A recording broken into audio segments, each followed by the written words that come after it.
Hello guys, welcome to our channel. This is Teja. ప్రస్తుతం మనతో పాటు టీడీపీ స్పోక్ పర్సన్ సూర్యదేవరలత గారు ఉన్నారు. ఆవిడతో మాట్లాడదాం. నమస్తే మేడం. నమస్తే. రైట్.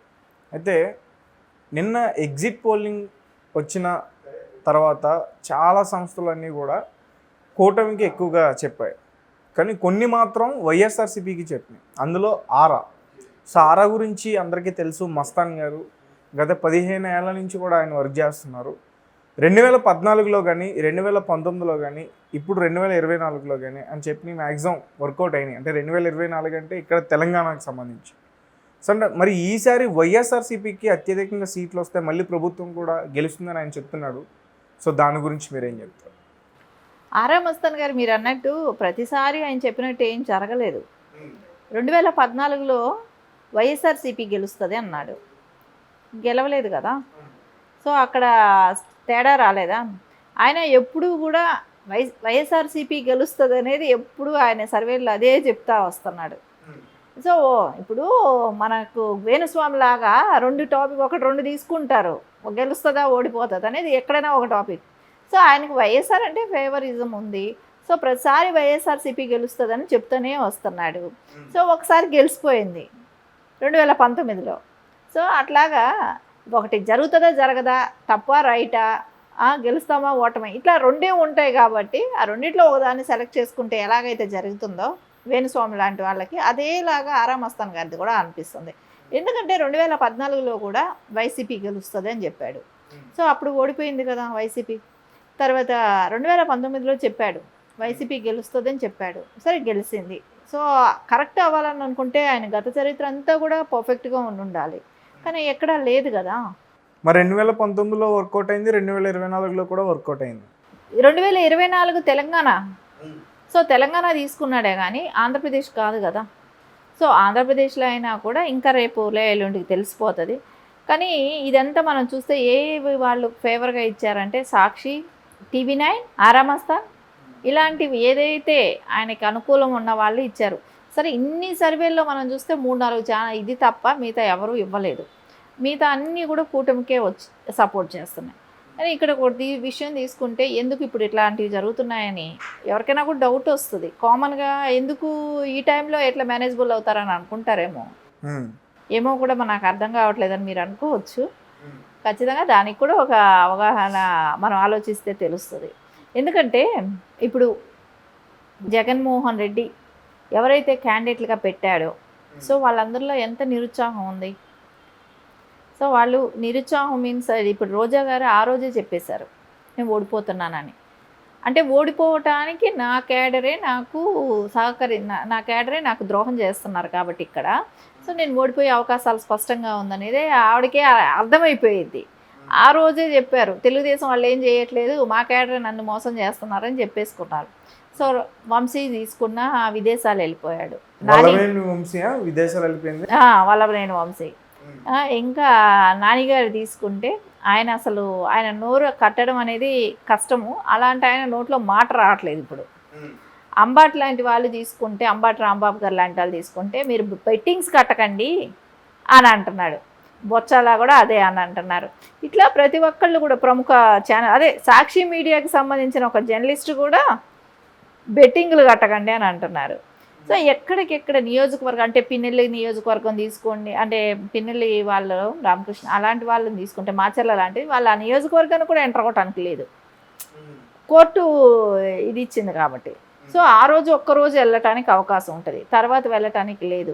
ఈ సజ్జల గారు లాంటి వాళ్ళు రెచ్చగొడుతున్నారు కార్యకర్తలనే కానివ్వండి. వాళ్ళని ఏమని చెప్తున్నారంటే మనం అనుకున్నది ఒక డెసిషన్, దాని అంటే మనం ఏదైతే అనుకున్నామో అది జరగాలని అంటే ఓన్లీ అది ఏవైతే అనుకుని ఉంటారో జగన్మోహన్ రెడ్డి మళ్ళీ అధికారంలోకి రావాలనేది వాళ్ళ ఇది ఉంటుంది. అది దానికోసం మీరు ఎట్లా పనిచేయాలి, ఇది న్యాయమా, దీన్ని మనం చేస్తే తప్పు అవుతుందా, ఇట్లాంటివి ఏమీ ఆలోచించకండి, మీరు వన్ సైడ్ వెళ్ళిపోయి పనిచేయండి అని చెప్పి ఆయన మీడియా ముఖంగానే చెప్పాడు ఆ మాట. సరే ఇవన్నీ చెప్పినా కూడా కేడర్లో ఒక ధైర్యం అనేది లేకుండా పోయింది. సో వాళ్ళకి కేడర్కి ధైర్యం లేనప్పుడు రేపు పొద్దున వెళ్ళి కౌంటింగ్ బూత్లో వెళ్ళి కూర్చుంటారా? కౌంటింగ్ ఏజెంట్లుగా వాళ్ళు వెళ్ళాలి కదా. సో వాళ్ళు వెళ్ళటానికి భయం అనేది, వాళ్ళకి వెళ్ళటానికి అవకాశం లేకుండా వాళ్ళకు ఒక నిరుత్సాహం అంటూ వచ్చింది. దాన్ని ఒక బూస్టప్ కోసం ఆరా మస్తాన్ గారు లాంటి వాళ్ళు అదే కానివ్వండి, కొన్ని ఛానల్స్ వాళ్ళు కొంతమందివి మళ్ళీ తీసుకొని పరిగణలోకి తీసుకొని ఒక 4-5 వాళ్ళకి ఫేవర్గా ఇస్తే అవే గెలుస్తాయి అనే ఒక నమ్మకాన్ని వాళ్ళకి కల్పించడం కోసం వాళ్ళ క్యాడర్కి చేస్తున్న ప్రయత్నం. రేపు పొద్దున వాళ్ళు అక్కడ వెళ్ళాలి, గొడవలు పడాలి, ఫైట్ చేయాలి. రేపు ఏ రకమైన అంటే మనం చూసాం గతంలో కూడా, ఇప్పుడు మనకి పోలింగ్ అయిన తర్వాత కూడా ఎన్ని చోట్ల ఎంత దుర్మార్గం రౌడీయిజం జరిగిందో చూసాం. సో తిప్పి అలాంటివి ప్రోత్సహించడానికి కోసమే.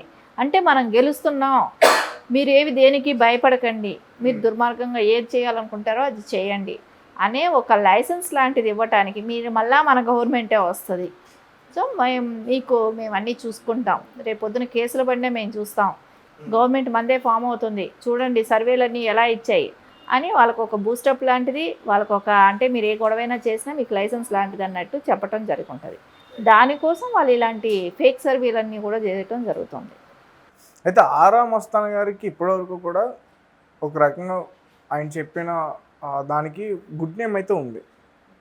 మరి అలాంటి వ్యక్తి ఈసారి నేను చెప్పింది తప్పు అయితే నా వృత్తిని వదిలేస్తానని చెప్పేసి అతను డైరెక్ట్గా చెప్పింది. మనం కూడా గతంలో చూసాం లగడపాటి గారు లాంటి వాళ్ళను కూడా, ఆయన చేసే సర్వేలు అన్నీ ఎప్పుడూ సక్సెస్ అయ్యాయి గతంలో. అలాంటి ఆయన ఒక టర్మ్లో ఓడిపోయారు, ఆయన చెప్పింది నాకు జరగలేదు, అప్పుడు ఆయన ఆపేసుకున్నారుగా. అది వరకు ఆయన చెప్పినట్టు జరిగాయి కదా. తర్వాత ఆయన నేను చెప్పింది కానీ జరగకపోతే ఎప్పటికీ ఇంకా ఇట్లాంటి సర్వేలు చేయను అన్నారు, ఆగిపోయారు. రేపు పొద్దున ఆరా మస్తాన్ గారు లాంటి వాళ్ళైనా అంతే, ఆయన ఏమో అతీతం కాదు కదా. సో చెప్పిందే జరగాలంటానికి ఇక్కడ ఒక 40 మంది ఇస్తే 40 మందిలో ఒక 5 మంది వాళ్ళకి సర్వేలకి జగన్మోహన్ రెడ్డికి చెప్పారు, కానీ మిగతా సర్వేలంతా కూడా ఎన్డీఏ కూటమి గెలుస్తుంది, అదే గవర్నమెంట్ ఫామ్ చేసే అవకాశం ఉందనేది మిగతా వాళ్ళందరూ కూడా చెప్తున్నారు కదా. సో దీని మూలాన్ని మనకు ఒకటే అర్థమవుతుంది, ఆరా మస్తాన్ గారు ఒకవేళ నిజంగా మేబీ రేపు సన్యాసం తీసుకుంటారేమో, ఇంకా రాదు కాబట్టి. అంటే ఇట్లాంటివి చేసే సన్యాసం నేను చెప్పేది అంటే లగడపాటి గారి లాగా రాజకీయం గురించి ఇంకొకసారి అనాలిసిస్లు ఇట్లాంటివి చేయటం మానేస్తారేమో అనిపిస్తుంది.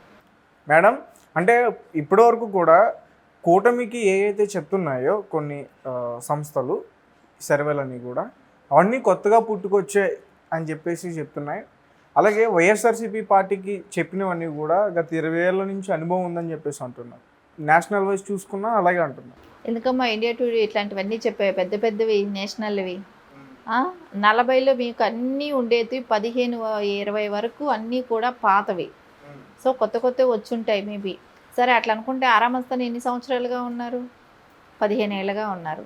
అంతకుముందు ఆయన ఎవరో కూడా తెలియదు. ఆ 15 ఏళ్లలో కూడా ఆయన ఇచ్చింది లాస్ట్ టైం ఒకటే సక్సెస్ అయింది 2019లో.